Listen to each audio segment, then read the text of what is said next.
All right, welcome, big leaguers, to the championship podcast. I'm here with Chris from the Sasquatches, and we're going to be talking to our champion, Matt, New York Matt of the New York Griffins in the Sapphire division. So, hello, Matt. Congratulations on winning the 2004 TBL championship, And and congratulations, welcome to Matt. the TBL championship podcast. This is the best time to be on the podcast. I appreciate you having me. It was a long road to get there, and this is the best way to get on the forum. Yeah, absolutely. And just a little background about New York, the New York Griffins, before we get started here, and Matt as a manager. Um, Matt and I met actually in another league, the NAFB. A couple other people here maybe are familiar with that league and played in it as well. But he managed the Baton Rouge. I don't even remember Redmond. The Was that Red it? The Sticks. Red Red Sticks, Sticks, yeah. right? Yeah. So that's where I met Matt, and he followed me over to the league. He was one of the first GMs to join. He's a OG here, one of the originals. So happy to see that he got his championship after making the playoffs all 4 seasons. I think he's one of only 2 teams to do that as well. Him and Wow. the Atlanta Smashers, I believe, have done that. Yep. Um, and then, of course, the New York Griffins have the highest fan interest in the league right now at 100. If anybody's checked that out, so he's the most popular franchise. He's done a great job with his team so far. Um, and the last note on his team, a little less background. The preseason podcast last year, I was the only team to pick them to win the championship. So for all you conspiracy theorists out there, hashtag rigged, right? So that's Matt's team in a nutshell. And Matt, yeah, feel free to uh, anything I might have left out there. Feel free to just like fill in the gaps. No, I think you did an excellent job trying to just keep the core together as long as I possibly can. And I know I was pretty active in the trades early on. I'm sure we'll get into that, but I'm hopeful that we can continue, being competitive for 2, 3 seasons. But as we will probably discuss, my farm is non-existent, so it's pretty much just focusing in on the major league roster. Yeah, fair enough. So just talking about your background in history with the game a little bit. How long have you been playing out of the park, and what kind of brought you to playing out of the park? What drew you to the game?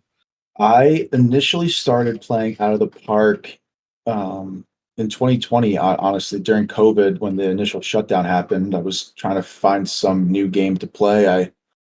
I'm not on any of the PlayStation or Xboxes anymore, but I love baseball, loved it, like the simulation, building a team, like in the show, Yeah. or like Madden. So this was just a natural find. And as soon as I found that online leagues were a thing, I joined like five, realized that it was probably too much.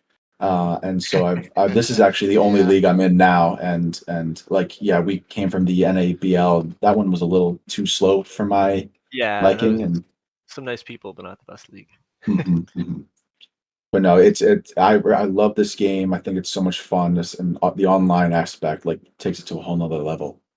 Yeah, yeah, for sure. Yeah, no, I feel like I kind of played those games in the same fashion. I totally get what you're saying. Mhm. Like I definitely liked doing this on a smaller scale. So out of the park was like that kind of thing on steroids when I first discovered it. Yeah. Absolutely. I discovered this at a very young age, and I think it was one of my older cousins showed me the game. He was in college playing this, and yeah, I was very intrigued. I was like, "What are you doing?" He's like, "I'm playing baseball," and I was like, "You don't look like it." No, it's great. You just, get to put on your so I'm a Yankees fan, full transparency, everyone.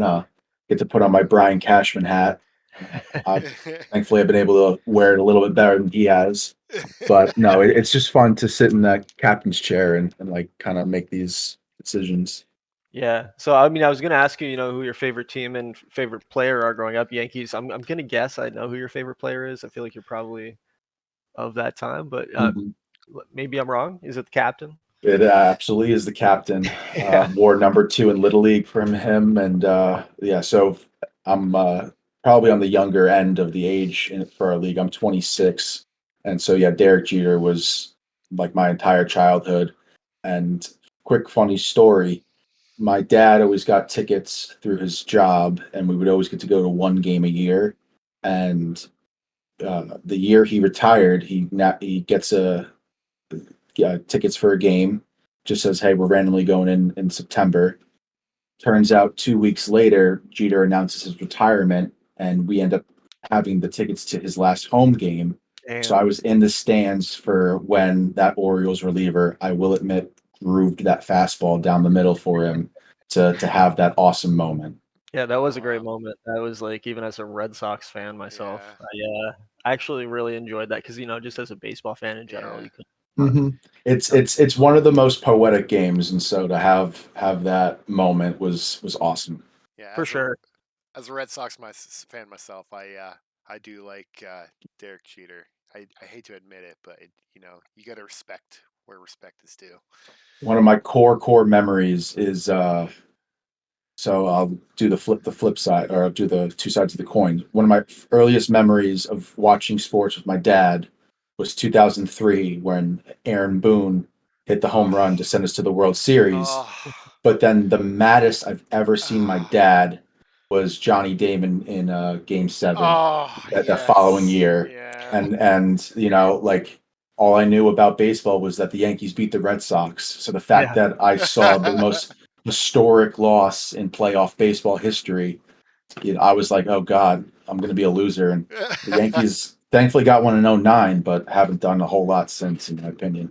I was a freshman in college for Aaron Bleepin Boone hitting that fucking home run, and Yes, I I remember swear to that. God, I like straight up, I like cried. I was like so fucking upset because Uh, I was such a big I was fan. mad as well. And then the next year, I went to the University of Vermont for my first few years, and that place rioted when the Red Sox finally won. We I were can like throwing imagine. couches out the window, lighting shit on fire. Like it was a pretty Yeah, it was pretty insane gnarly. scene. That Yeah. So I live in Chicago now, but I went to high school 30 minutes north of Philadelphia. And so I was in college when the Eagles won the Super Bowl. I am not an Eagles fan, but a lot of my friends are. And my brother was still in high school at the time. He was with my cousin who lives in Center City, Philadelphia. And I'm sure it was a similar scene. They were talking about like greasing up the telephone poles and just like the chaos. So yeah, when a starving city finally gets a championship, you gotta burn couches, flip cars, and do all that. Yeah. And Pretty that's crazy. why New York in this fictional world was starving for a championship. So I'm glad we could bring those fans warming. Yeah. Yeah, I'm sure Baltimore Steve is gonna really be sympathetic with you for all the I starve. love Steve. Shout out Steve. Yeah. No, no, I will say, you've been in the playoffs with high expectations a couple Mhm. straight years, so I totally get what you're saying there. Because, yeah, I'm glad you it's really picked short. Fort Collins as my rival because they knocked us out, I think, two of the 2 years. Yeah, So it was pretty easy to pick a couple of these rivalries, and I did manually pick them. Atlanta and Lehigh, Mhm. faced off in the conference championship back-to-back years, so that's easy rivalry. Yours was pretty easy to pick. It's kind of hard to do the Fire Conference because like no one in the Topaz division makes the playoffs, and the ones that do, they go out really quickly until Virginia this year. Oh, So I love that idea. Joe did a great job with the schedule. he I think did. the rivalry week is going to be an awesome way for guys to just like start, talking smack with one another. Yeah, absolutely. Yeah, no, the schedule looks absolutely beautiful. Just figured out the final kinks of it tonight, which I'm pretty Mhm. excited about. So we're Oh, loading in awesome. the correct rivalry weeks here after the sim tonight. It's stuff Yeah, like that that makes this like online leagues great. You have guys that have like a ton of knowledge about this game, have come from different leagues, and yeah, that's why I was so, and like the customization makes it just that much more fun. You get so much more immersed. That's why I was yeah, so eager to do the uniforms start. yeah. Thank you for that, by the way. Yeah, I Of wasn't gonna course, credit of you here, course. so let me do that now and just give you your thanks. But yeah, no, absolutely. So, how many times have you won a championship before? Is this your first in any online league, or have you been successful elsewhere? This is my second. So Okay. my the other, so this is the second league that I've been in that did an inaugural draft that I was a part of. And so I won a league. I won a championship in a previous league that I had also like drafted and struggled in the playoffs. So it was a very similar story, but think this league will last a lot longer than that previous one. Okay. Yeah. Cool. All right. Well, yeah, that's good to know about, where you've come from. Let's talk about our league now, right? And talk Mhm. about what you did this year. Let's talk about your philosophy a little bit. Chris, do you want to lead off with anything? Not really. Okay. That's all good, man. Just want to give you an opportunity to get in there. Uh, But yeah, we'll go through your team. Chris, you can drive here and kind of yeah. narrate through the game, and we'll go through this. So, Matt, what are your thoughts on what were your thoughts coming into the regular season for 2004? Like, what were your team expectations? Obviously, you had a couple rough playoff experiences the years before. Like, did you have any Mhm. change of strategy coming into 2004? So the big thing coming into this year was I had the core group of Gary Smith, Munoz, and Robertson. Those were like my 1, 2, and 3 for the early years, and I was excited about Todd Graham. I know I had talked a lot about him in the chat, but what was great was I think I had posted it when it signed, but signing Nate Tesser. Um, like a week into the season as a catcher. It was Yeah, always, yeah, from you guys. Catcher was always a big hole in my lineup, yeah. and so just having an extra bat, like I don't think he necessarily produced tremendously, but just having not net negative in the lineup was just huge. Yeah, and he put up a couple of WAR in a position that, like, you don't always get production from. hmm So, yeah, he And then definitely. another big thing was a lot of the relievers I had drafted during the inaugural draft, um, Yep. finally turned it around and pitched the way I had envisioned them to pitch. A couple, one of the big turnarounds was Josh Mosher. He just, I think, like his stats will say he was pretty good, but he always just seemed to give up big runs in big spots, and he was just completely lights out in 2004. Yeah. Yeah, I know he looked like he had a great season. Yeah. 1.91 ERA last year. Mhm. Yeah, no, he And, definitely put in some good production. Alex and Lopez for me has always been kind of your guy. so yeah, I'm sure we were going to get into that because I know when it happened, that trade was. I know I had sent a boatload of picks to Yeah. Louisville, and I actually, when you asked me to come on for this, I wanted to make sure I did my homework because if you look back, trades are always a crapshoot. Picks are always a lottery ticket. Yeah. But I think if you look at how it ended up, it's a pretty fair deal. If you want to go over to Louisville's team real quick, Let's a go couple Louisville. guys of note, because yeah, I traded with Louisville's previous owner, or maybe 2 owners ago. Oh man. No, I think it was Miles before he Here it is. left. There it is. There it is. Right here. We know. Yeah. So Jesse Davis was a random like late round bloomer who has turned into their like leadoff, a very solid player. And then he used one of the first round picks, I think, to draft Eric Pierce. It's kind of hard to tell with going back and figuring out which trades or which picks are associated with what pick. But Yeah. That was something. See, I'm always interested in that. It's something we were tracking, or I was having Herb. I always mess his fucking name up. I apologize. He's gone now. I'm still apologizing, but Herb, he was tracking that for a while, which is always kind of cool to go look back on, I think. mhm. But if you look, I think the 3 players of note are Jesse Davis, Eric Pierce. I'm going to take credit for him. It was either Eric Pierce or uh, Lane, but I'm pretty sure it was Pierce because he's the later round pick. And then Danny Washburn, I'm pretty sure was a pick that came from us. So pretty some good core, and then I believe there's some other like uh, what's the word, supporting cast members, if you will. But again, like I know the Lopez trade was a big talking point when it happened, and it looks like it's going to work out for Louisville as well. But I'm very glad with the way he's played for us. Yeah, I don't know if there's consensus on who won that trade. Really, like everybody thought that you fleeced Louisville, right? Mhm. Like, but I feel like he got as many assets as he could. I think the one thing that most people criticize Louisville for is, I mean, I think you still could have gotten a shitload from you for Alex Lopez without Markward, and then Mhm. he could have sold Markward elsewhere and gotten even more. Mhm. But I mean, when Miles was here, he shipped out a lot. He got a ton of assets, and Yeah, he did I make a think lot of he moves. did. I think you guys both kind of did it right in that sense. You made that big. I'm when it's always a lot scarier to take the unknown, and I'm just glad that the unknown has turned into something other than hot garbage, because that's Yeah, always tough to look back on. yeah.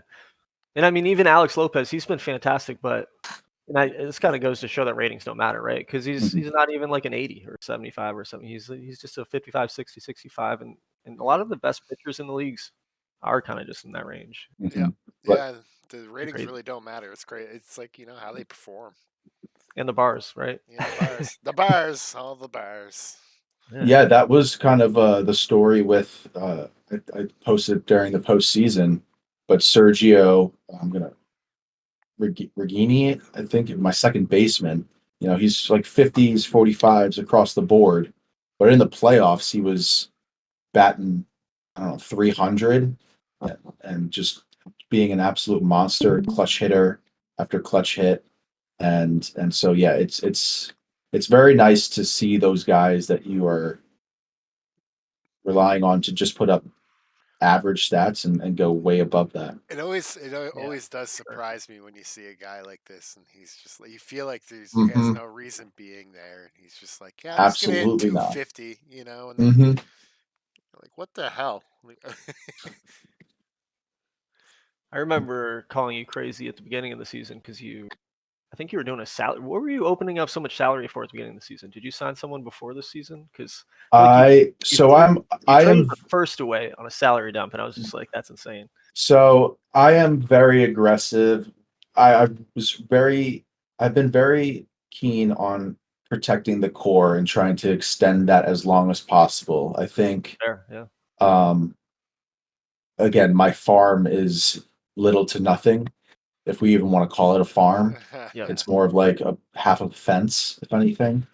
But I've been very keen on trying to keep those guys together, and there was, I think, maybe like the 2002 off season was when a lot of the guys were up for their contracts, and so just trying to make sure I have enough space to resign. And like Lopez was expiring, Rosario, who I picked up from you, Chris, you sure uh, did. who has turned it around. But no, it's very much just preserving the budget, keeping us doing anything I can to I can't preserve the believe I major league traded. roster. I can't believe I traded you him. I really can't.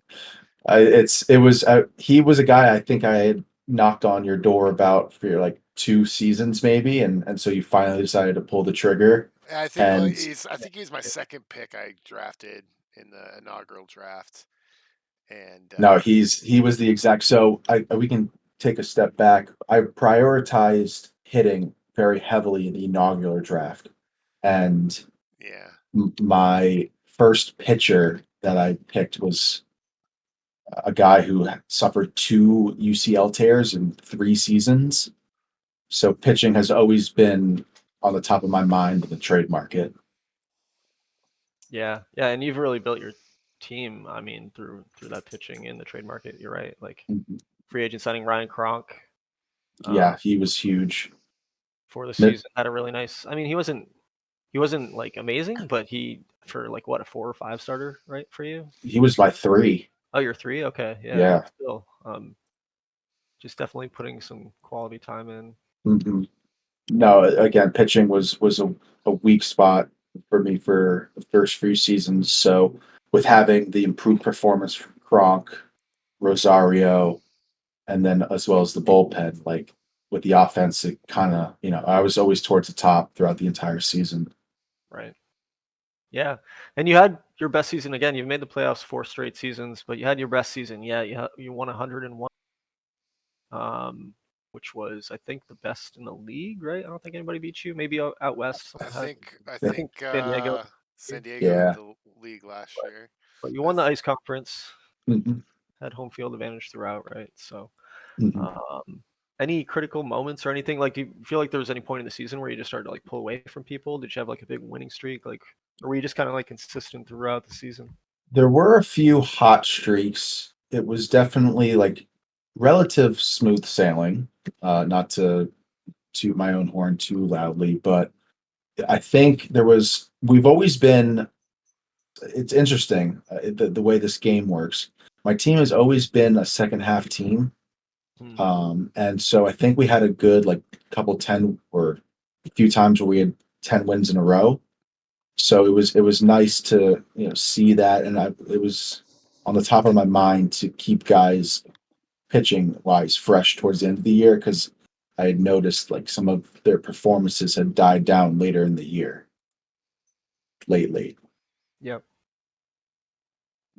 Yeah. So, kind of sorry, just looking at your team here. Yeah, go for it. Pretty amazing. Like, you didn't have a single guy that drove in 100 runs last year. Mm-hmm. Such consistency, kind of up and down the lineup. So, and like you said, your core there, like Smith, Robertson, Muniz, and you could probably throw Friedman in there. Had a really great season for you. So. Yeah, he was. I mean, if you click on him, he shows his 60-60 overall potential, but His so weird. I mean, outside the defense. Yeah, exactly. He doesn't pop off the page, but the stats, the numbers don't lie. So it was hard to keep him out of the lineup. My scout doesn't even like him that much. No, my scout thinks he's a very average player. Yeah. Huh. Yeah, he also is. When you can get production out of a guy like that, it's amazing, right? He's got a personality of an average Joe, so exactly. So hey.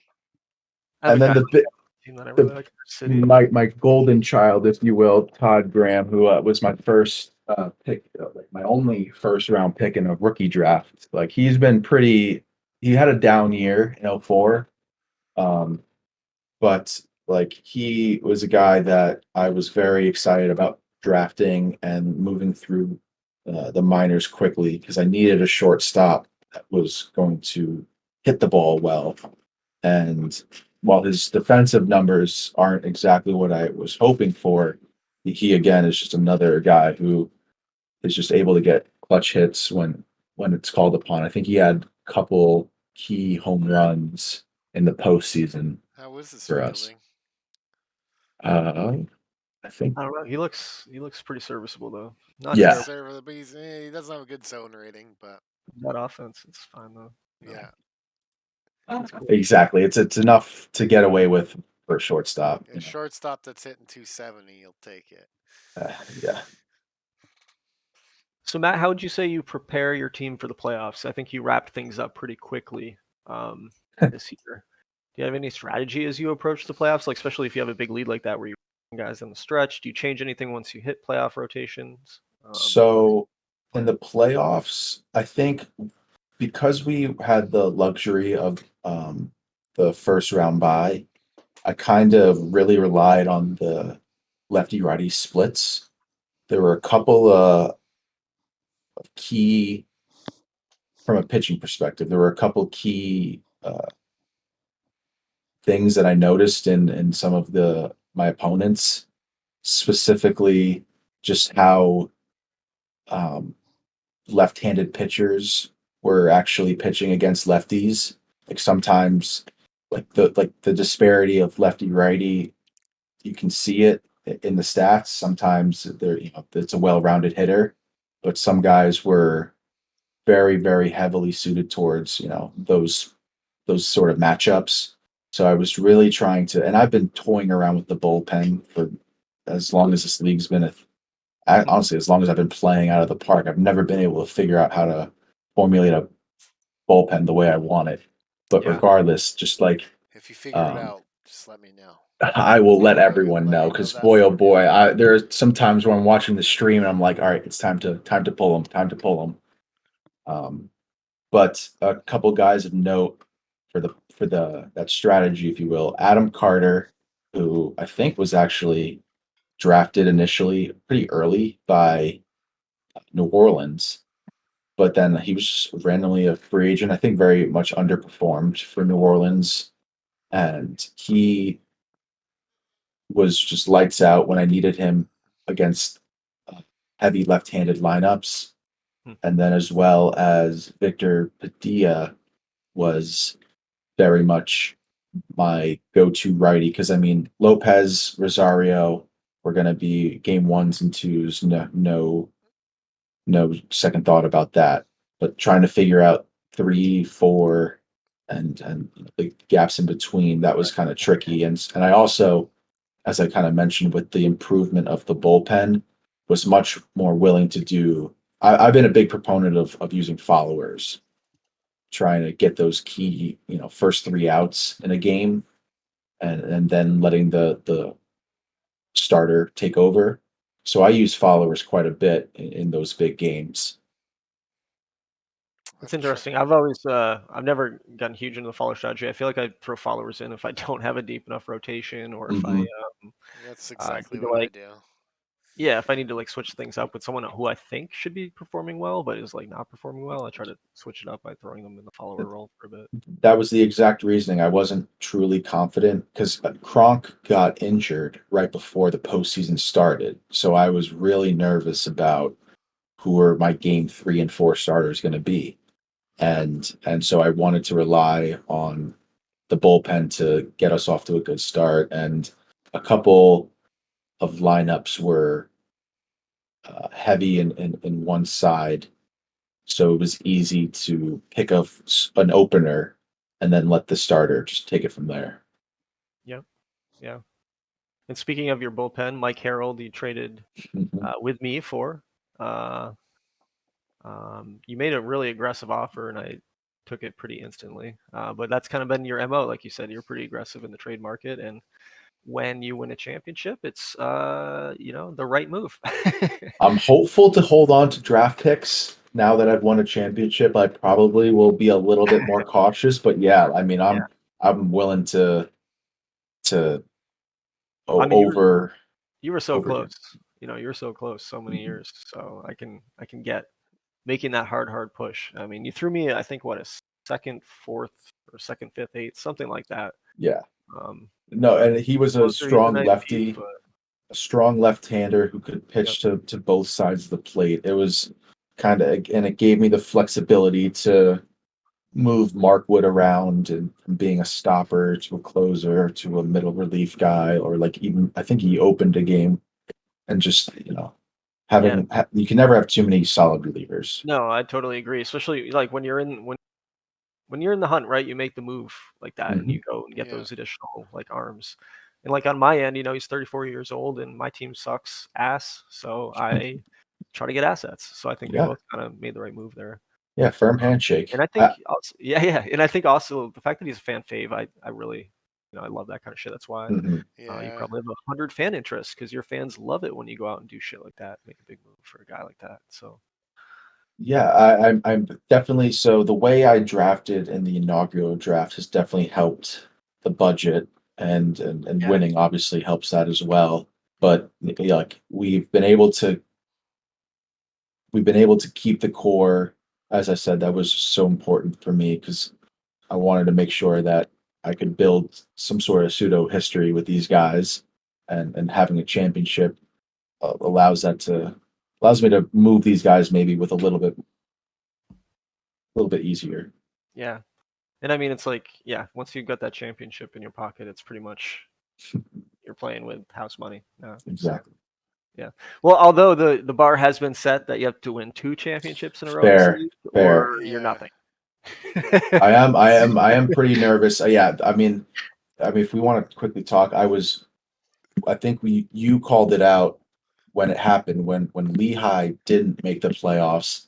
That was a huge like relief. I was not looking forward to playing Oh, I those didn't call salted that out, but I meats. saw that call out. Yeah, I know what you're talking Yeah, the damn salted meats. We've gone to head to head again in the playoffs 2 or 3 times, I think.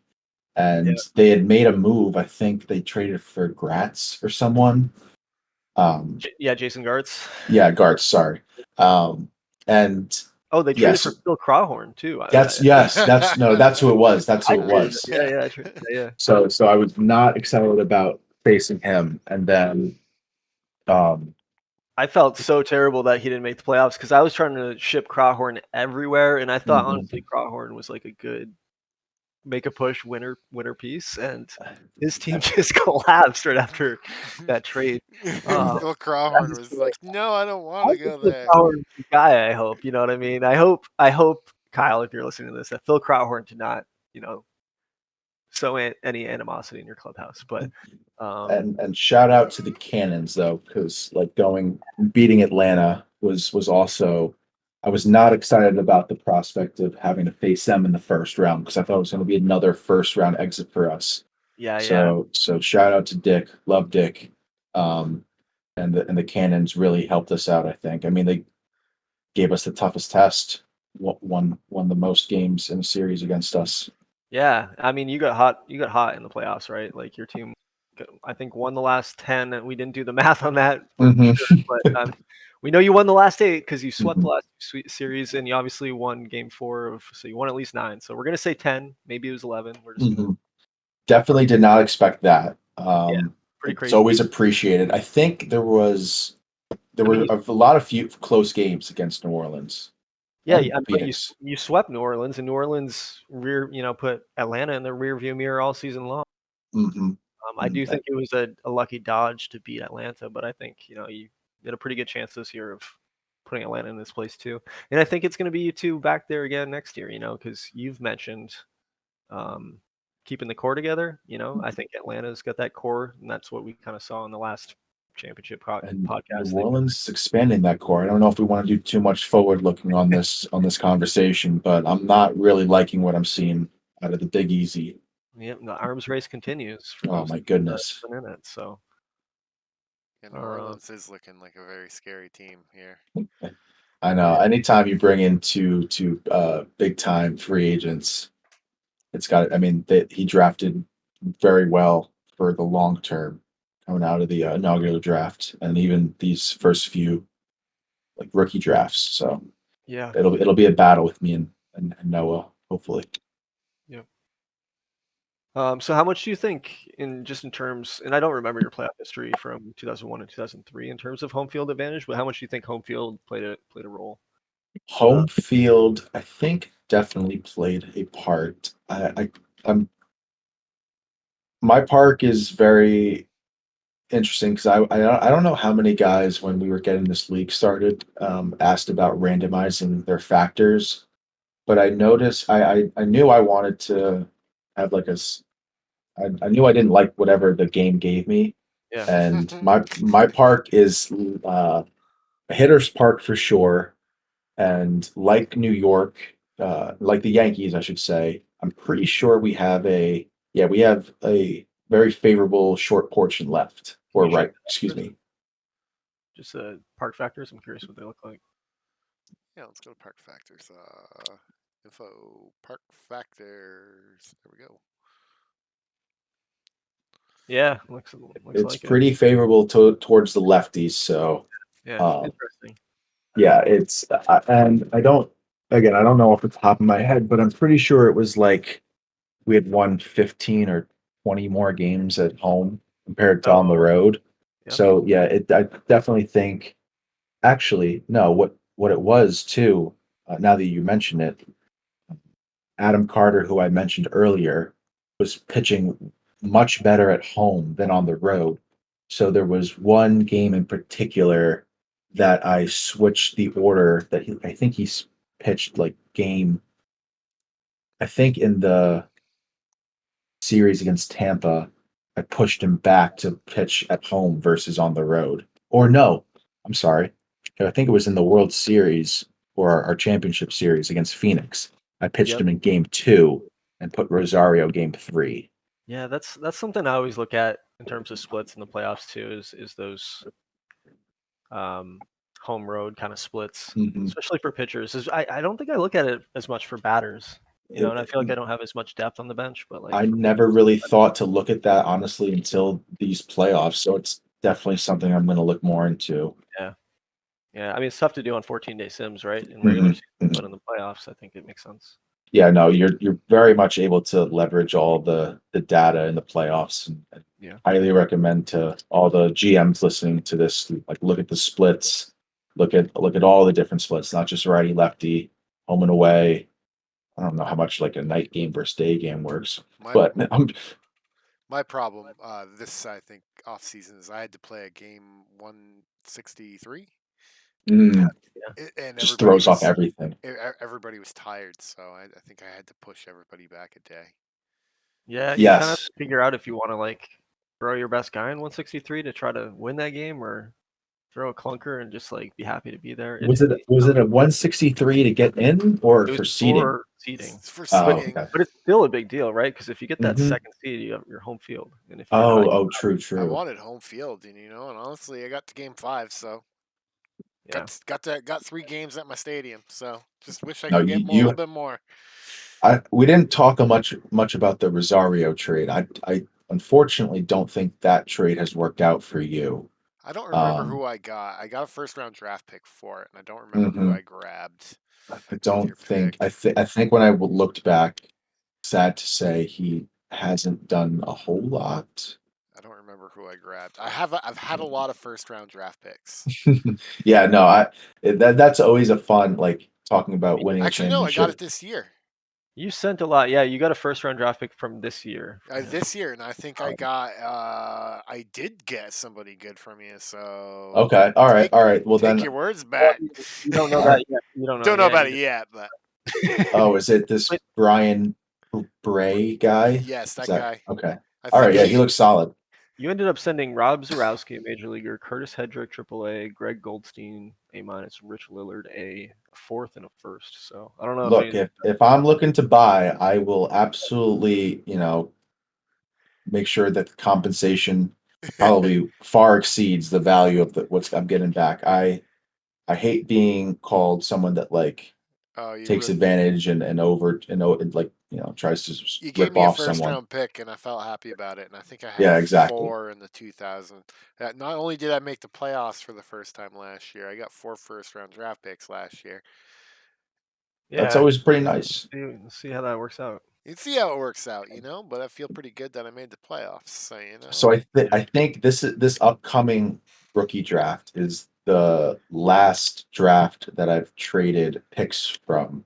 So I'm hopeful that after this year, I'll take a chill pill for a moment and finally have a draft class and build up the farm because I don't know how much longer the core will stay together and produce.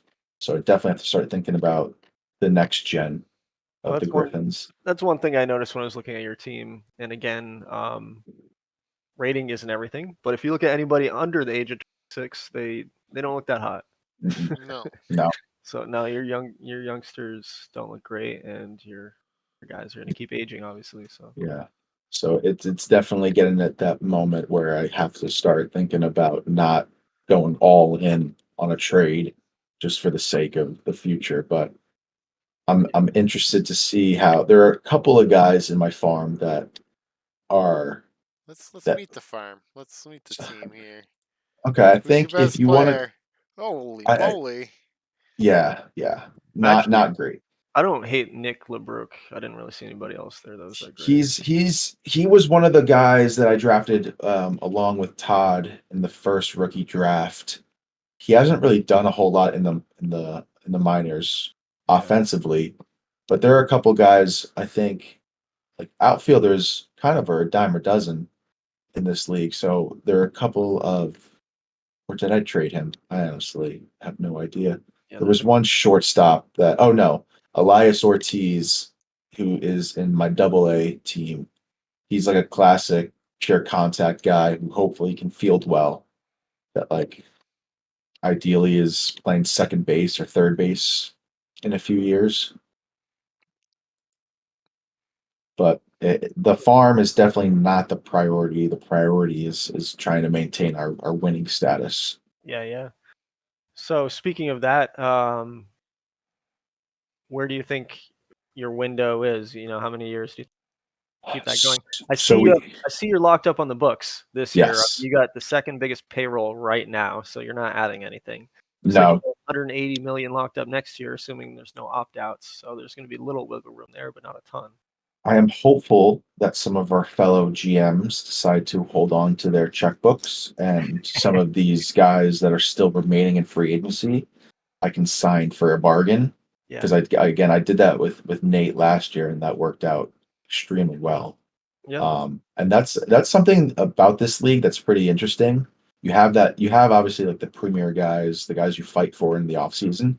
But it's almost that like what I'll call like the third or fourth wave where like you get these bargain guys, these top guys. I mean, we all talked about it, like getting Omar Gonzalez for like 9 million. People get Insane. aggressive when they cash out. Yeah. Yeah. So there's definitely an opportunity for a lot of the what I'll say like I feel like I offered him more money too, but when he signed with Atlanta, I feel like I offered him more money. He just signed with Atlanta for less money, and he I- didn't see the winner that you guys had, you know. So maybe if you talk to him this year, we'll see. I'm a little spiteful. Everybody should learn from that contract Atlanta gave him last year. That was Mhm. fucking brilliant. And no, again, I think we'll see that again. I think we'll see that for a few more seasons until like all the budgets but it catch wasn't back just up. a cheap contract. Atlanta, the reason Atlanta got it cheaper than Chris, right, is he offered 9 million with an option in year 2 for like 19 million and new for like Omar Gonzalez is not signing a 19 million dollar fucking Mhm. contract. Like, you know, like of course he's opting out of that, but you're getting him for super cheap in year 1 because you're tacking on that second year and you're outbidding someone who's giving him a 1-year deal, you know. So it was just a genius move, and thank God Atlanta didn't three-peat with that genius move. But no offense, Jake. No, shout out Jason. He's going to be a worthy adversary again. Yeah, he's a good GM. Yeah, great GM. And I think this is something Chris and I were kind of talking about before we started recording. It's always nice. Like this league has been fantastic. It's blown away my expectations.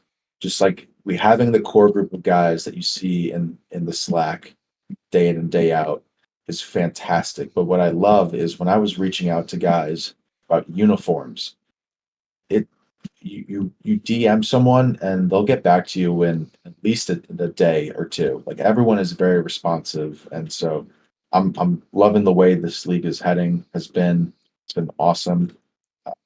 Personal note, love that Dan's coming back. He was someone that I was like considering my rival when we started because we had similar drafts. So Yeah. I was sad when he announced his retirement. Glad he's coming back. Yeah, that So was a long retirement. I want to say, you know, just on the list of retirements, it's Dan 1, Tom Brady 2. So congratulations.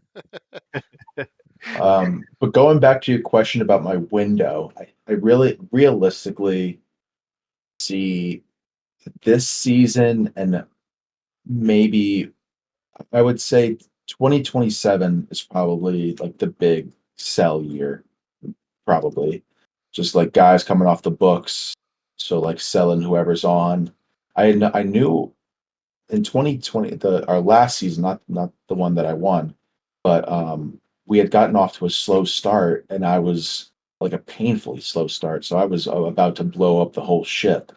But now since we've won, I'm gonna try to keep this together for again like 1 or 2 more years. But you have a guy like Chris Robertson who's been sneaky, like more impactful than Munoz, just because he's been playing every game and just been like the perfect Robin, I guess, and also like $10 million cheaper. But he's getting old. Who knows? Munoz is 40 or 34. So like those 2 guys that I drafted early are gonna retire soon. So I'm hopeful that they'll retire in a Griffins uniform, but I may get antsy and start just wheeling and dealing again. It's tough to do. Tough Yeah. to keep up forever. I Plus get the- that. It's tough because when they get to that age too, is that you know they'll do that hemlock thing too, where they'll be like an 80, and next thing you know they'll be a 35, and you're like, no, what happened to you? Yeah, well, Hemlock. That's good. I hope he's doing well. I'm like, man, what a guy. He was awesome. Yeah. League legend. Yeah. Yeah, we do need to make a Hemlock Award at some point. Now that he's, yeah. Oh.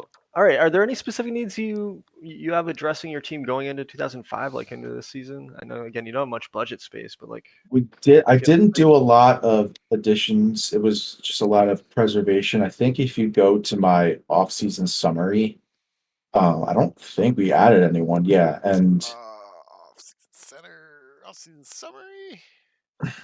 no, you didn't. no, I again I'm kind of holding on to the budget that I have. And when I was able to re-sign Harold, so I feel good about the bullpen. The starting rotation probably could use another arm, a better arm. I'm taking a risk on some guys continuing to pitch and decently. So my team will go as far as my starting pitching will carry me. If Rosario continues to pitch the way he pitches, he's the perfect Robin to Lopez's Batman. And then as long as Munoz and Robertson don't fall off a cliff, then I like our chances against anyone. Yeah. And all right, yeah, that's awesome. And so, what would you say, Matt? Just a kind of a last thing, any Mhm. tips for other GMs who are trying to build a winning team right now, maybe struggling, and like what should they focus on? What's the focus Um, to getting in the playoffs and at so least for getting a chance at the cup?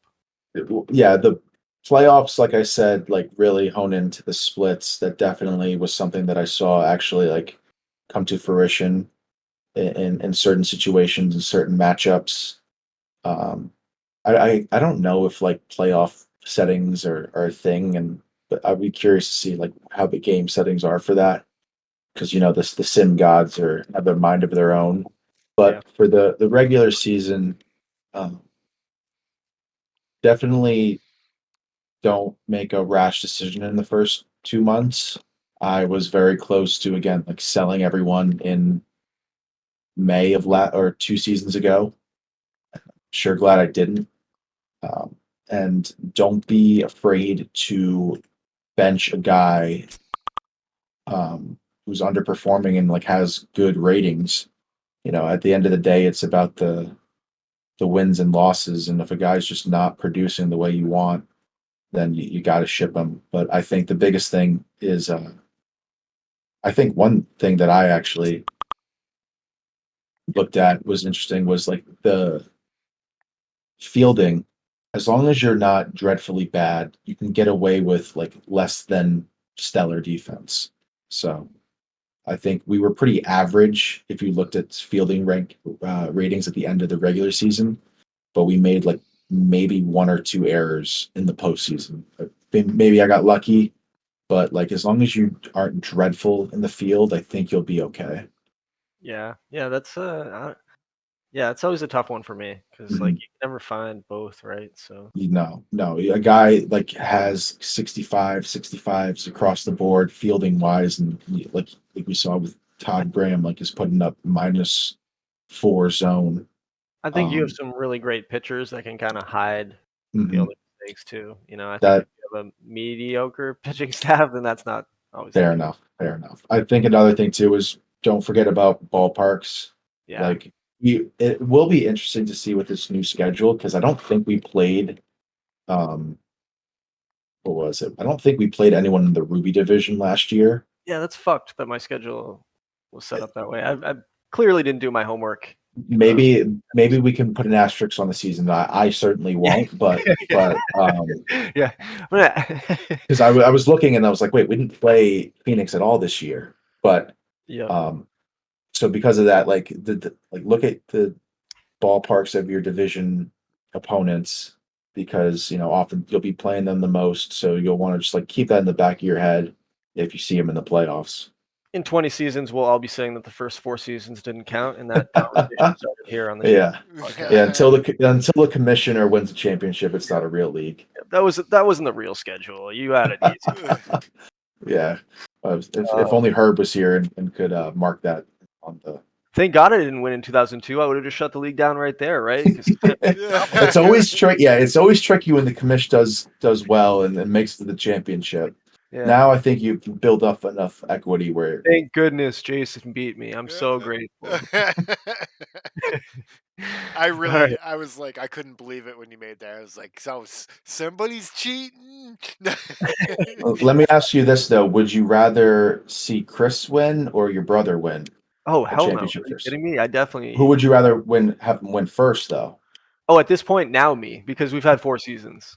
So like clearly I'm not cheating. Not only that, they've made the playoffs the last 2 years and I haven't. So Yeah, if I can get I back in haven't. and win a championship before they do, I told my brother that last year as we started the playoffs. Like he's like, would you be mad if I won? I said, well, I wouldn't be mad, but I'd be annoyed.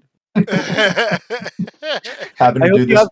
And then he got swept out. I was like, well, I wished you had more playoff success than that. there is nothing. Yeah, I think we got swept one year. There's nothing more like worse than shout out to Jacob. Like getting Yeah. swept in the playoffs is never fun, Yeah. and it just makes you want to like break and then leave and rage quit the league. But Jacob's you done gotta the come back. opposite. He's gone fucking insane and Oh yeah, brought in a yeah, bunch of huge assets. I love it. I love it.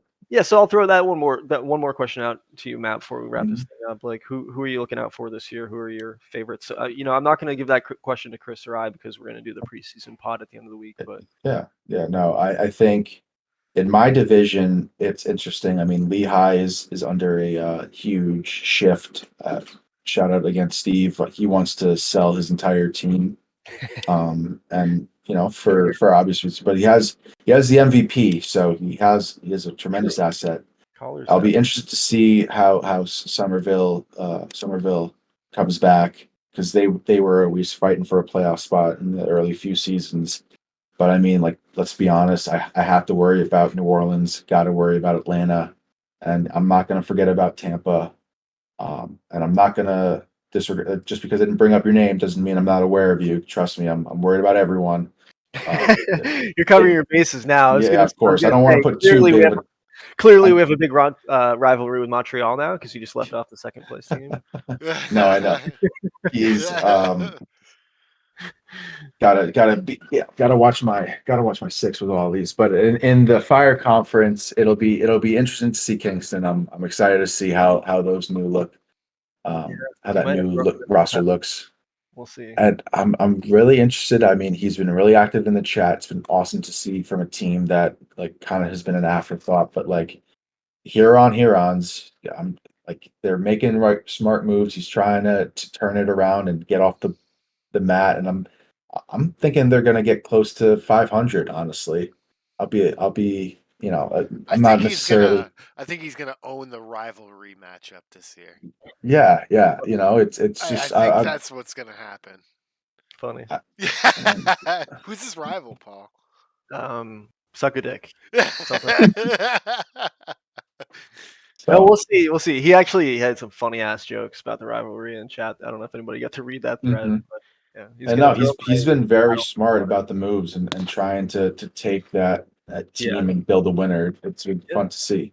Yeah, he's been super active. I love when a new GM comes, like all about it. And I feel like we had quite a bit of turnover last year, which was unfortunate. But everybody that's come in has been super on their game with exporting and talking in chat, asking questions, talking shit, whatever it is. So I love it. Yeah, if you made it this far in the recording, like you don't necessarily have to be active every day. Just a message here or there, so we know that you're reading it. Real. I'm pretty active in the chat. I'm always around it. Love the league. I think you don't have to again be a frequent commenter, but every once in a while, feel free to pop in a quick thought. It could just be about your team, about a transaction, or whatever. And then last thing, and then I'll let you close it out. But if self plug, I will get back in my Taylor role. If any GMs, I don't know, I'll let you, Paul, make the decision on when to do certain things. I'm always happy to make a new uniform that doesn't take very long, and I think that's just again something that like makes it more builds the immersion, makes it more fun. Something as simple as seeing a jersey when you click on a player's name. I think that's just a big part of it. For sure. And on that note, Matt, if you do want to take on the endeavor, I know it's a lot of work, so I mean, don't feel obligated, but feel free to slowly start to work on the AAA or the AA because that'd be pretty dope to have those. Okay. Yeah, I'll that You don't that have to. Again, Mhm. it's never a have to kind of thing. But if you're ever bored, that'll you be a want to, like, longer term thing, but yeah, that definitely. You know what? it's not like Just we because ever stream those games, so you're never gonna see them outside of just like in the game. no, but again, when you click on a player's name and you see your logo on the cap, and you see like a few teams have pinstripes, so you see the pinstripes. I will say selfishly, I probably haven't really thought about AAA and AA uniforms because I don't care about my AAA or AA teams, so I never click on them anyway. Yeah. But no, I'll definitely start to put those together. Yeah, you don't. Again, you don't have to, man. I'm just Mhm. picking at you, but hey, thank you again for being on the podcast championship podcast. Hopefully, some people get a kick out of listening to this and hearing what you have to say and hearing us ramble on for however long we did this tonight. It's So about, Yeah. about an hour. About an hour. Wow. nice. Fantastic. That So was yeah, easy. No, thank you for guys having me on, and hopefully I get to talk to you in a few months, a few weeks again. absolutely. And It's so we'll fun. be coming up with the preseason podcast here at the end of the week. So if anybody is interested in participating in that, feel free to reach out to me, and happy to have you included. So Awesome. cool.